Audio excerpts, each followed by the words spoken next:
Vi skal ha noe koselig. Nå lover jeg, nå skal vi synge en sang. Og nå skal vi synge en sang som betyr innmari mye for meg, og som har betydd veldig mye for meg i min barndom. Som har vært med på å forme meg og utvikle meg, og har gjort at jeg er blitt den jeg er i dag.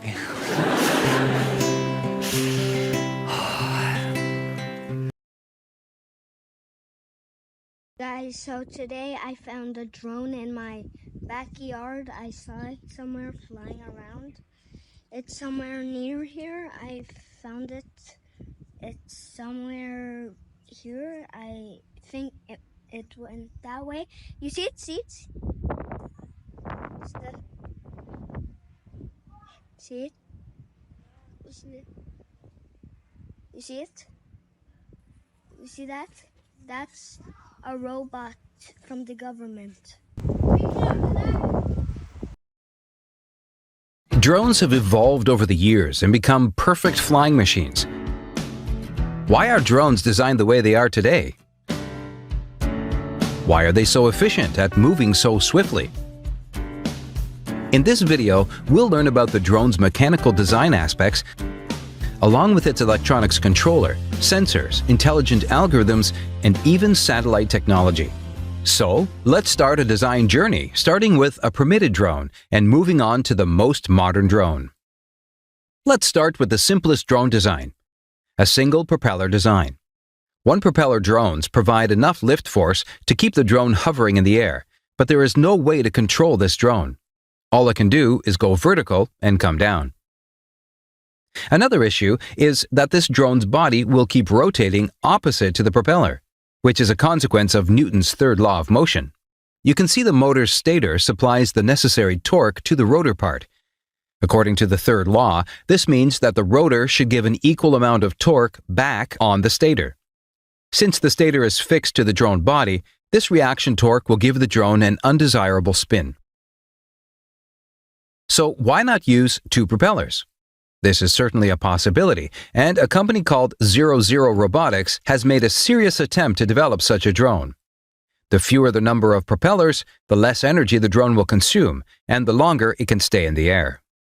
However, the main issue is that manipulating the drone to fly at high speeds and take sharp, quick turns requires a higher degree of control accuracy and stability. Let's hope that with the advancements in control algorithms, two propeller drones will achieve a good stability one day. You can see that the blades of two propeller designs rotate in the opposite direction. This way, the motor's reaction torque gets cancelled and the undesirable body spin can be avoided. Three propeller designs are very rarely used. The main issue with these types of drones are the motor's reaction torque and gyroscopic precision. These issues create unnecessary complications in the design and algorithms.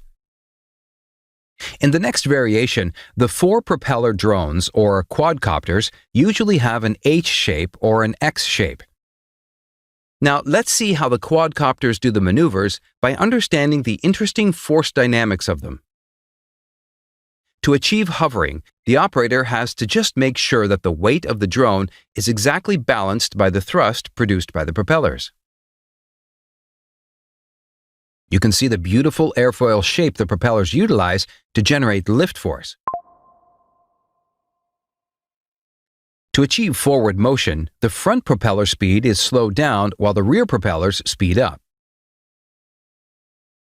This will cause the pitch motion. Now, let's make all the force values the same by making the propeller speeds the same. Here, suppose you have balanced the vertical component of the resultant propeller forces with the weight of the drone. Even after this, there is an unbalanced horizontal force, which will make the drone move forward. A similar technique is used to enforce a drone's roll movement. Put simply, this movement is carried out by creating imbalanced lift force in the left and right pairs of propellers. A quadcopter's yaw motion is achieved in a unique way. In the beginning of this video, we learned about the motor's reaction torque and its effect on the drone. To avoid such undesirable spin, in quadcopter drones, one diagonal pair is spun opposite to the other pair. This technique cancels the reaction torque completely. However, if you want to yaw the drone or spin it, All you have to do is make sure that these reaction torques are not getting cancelled, which you can easily achieve by reducing the speed of the one diagonal pair. The reaction torque is proportional to the propeller speed. Eventually, a net reaction torque will occur, and the drone can achieve the yaw motion. Obviously, the quadcopter drones are the most stable. With the ability to move at high speeds and take sharp turns swiftly, they are used in almost every industry. Now, let's get into the brain of the drone. Suppose a drone is hit by a sudden gust of wind. The operator has to control and readjust each propeller speeds and rotation direction in less than a second. Otherwise, the drone may crash. This situation is difficult for a person to control by hand. These kinds of scenarios are where the most important part of the drone comes to the rescue: the flight controller. The flight controller can be thought of as a tiny, intelligent pilot sitting inside and navigating the drone through any difficult situations.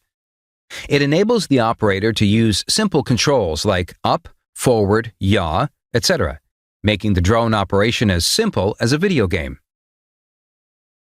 To achieve this result, the flight controller obviously needs a lot of input signals from various sensors. Welcome to the interesting world of drone sensors. You might be surprised to learn that the size of most of the sensors in a modern drone is comparable to an ant. To fabricate such tiny, super-accurate sensors, MEMS technology comes into play. They are microscale machines with actual moving parts. The most important sensors in this group are accelerometers, gyroscope sensors, and magnetometers. These three sensors are placed together in the IMU, Inertial Measurement Unit. IMU is the king of drone sensors. It measures acceleration and rotation. In this accelerometer MEMS sensor, as the drone experiences a force, movement occurs between the plates. The two plates placed next to each other have a capacitance. When the distance between the plates varies, the capacitance varies too. The variation in capacitance can easily be converted into electrical signals and fed to the controller for calculations. To achieve acceleration in all three directions, we will require a 3-axis accelerometer. When we include gyroscopes also in the unit, along with the force values, we can measure the rotations in different planes. A MEMS-based barometer sensor is used to determine the drone's altitude. Now, the flight controller or processor should make the right use of all the signals these sensors collect to make correct decisions. However, before going into the processor piece, how can we make sure that the signals sensors produce are accurate enough? Noise, for instance, can affect a sensor's accuracy. Some reasons for noise are defects, interference by the mechanical vibrations of the drone propellers, and magnetic interference. Modern drones use a technique called sensor fusion to overcome this issue. For example, a GPS sensor, along with the IMU, can provide a basic altitude information of this drone. However, we can make this measurement super accurate if we integrate radar technology also into this. This is sensor fusion, different sensors working together to produce more accurate measurements. With these accurate signals, we can get into the decision-making part of the drone, the control system part, which includes the control logic. The control logic is the algorithm that reduces the error further and makes decisions. One such algorithm is the Kalman filter. The KF algorithm reads the past and present data to know the state of the drone and utilizes its logic for GPS navigation, driving back home, and any other such cases. Or, in this case, stabilizing the drone after the disastrous effect of winds. Eventually, the same KF algorithm fed in the processor, having logic gates and transistors, etc., make smart decisions to control speeds of BLDC motors. Yes, just by controlling the speeds of the 4 BLDC motors in a smart way, the quadcopter drone can face any challenging environment. Currently, a company called DJI is one of the leading companies in the consumer drone market. They use advanced flight control algorithms, dual IMUs for more reliability, and vibration dampening systems to reduce errors in sensor output. Sophisticated algorithms are one of their keys to success. On the other hand, compared to DJI, companies like Parrot, Autel, and Unique don't have as much market in consumer UAV drones. These drones lack the refinement and fitness you get with DJI's drone. We already saw how the smart control of the BLDC motors by the Kalman filter algorithm ensures the drone a stable and happy flight. Power required by these BLDC motors, electronic circuits, antennas, and sensors are supplied by a lithium-ion battery. The drone receives the control signal from the user using the common radio frequency technology. The range of communication can be between 1 to 2 kilometers for a consumer drone. Now, an interesting question.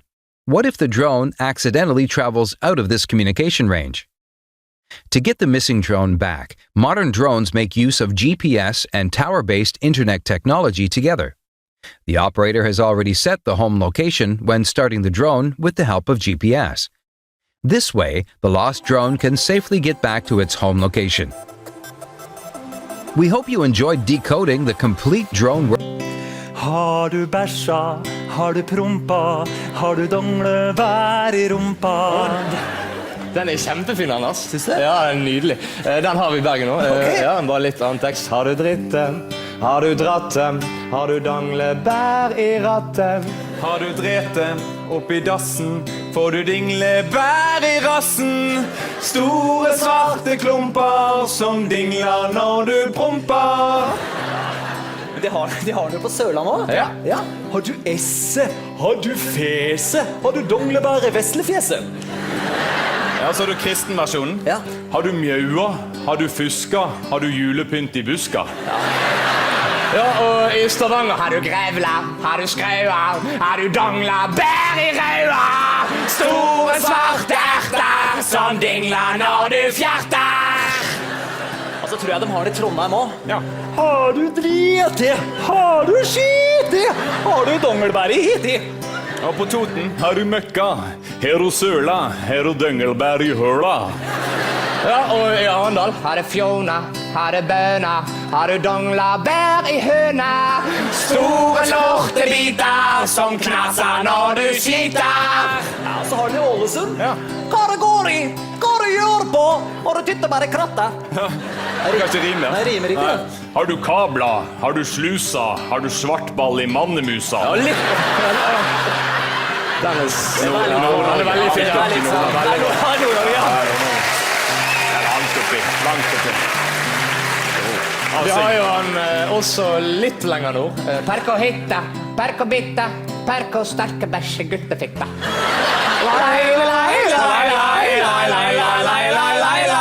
I Sogn har du badla, har du knodla, har du krossedodlar I dodlideisen? Har ni bajsat? Har ni rasslat? Har ni skrukkat troll I arslet? Did you fart from your heart? Do you have minor details in your ass? Big among us bastards that jingles in your asses. Big among the bastards that jingles in your asses. Vi skal ha noe koselig. Nå lover jeg, nå skal vi synge en sang. Og nå skal vi synge en sang som betyr innmari mye for meg, og som har betydd veldig mye for meg I min barndom. Som har vært med på å forme meg og utvikle meg, og har gjort at jeg har blitt den jeg I dag.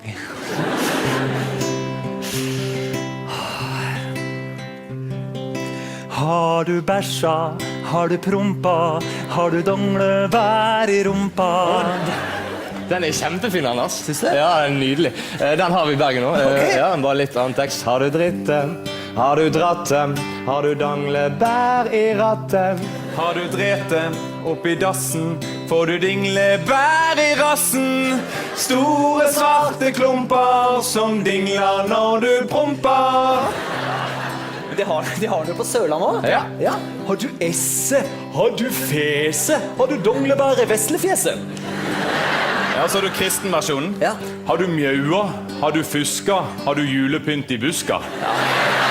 Ja, og I Stavanger har du grevla, har du skraua, har du dangla, bær I raua. Store svarte erter som dingler når du fjerter.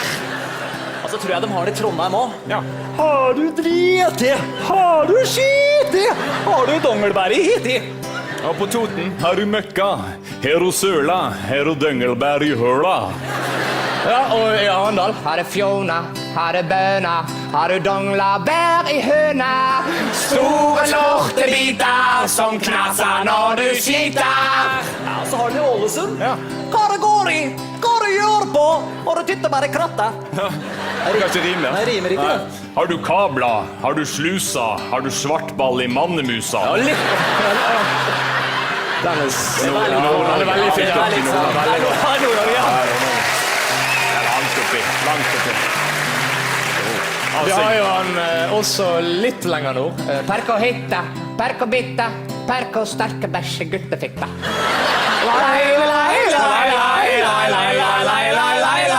I Sogn har du badla, har du knodla, har du krosedodler i dodelideisen? Han i beiset, han i raslet, han i skrukket troll i haslet. Did you fart from your heart? Do you have minor details in your ass? Big among us bosses, that jingles in your houses. Big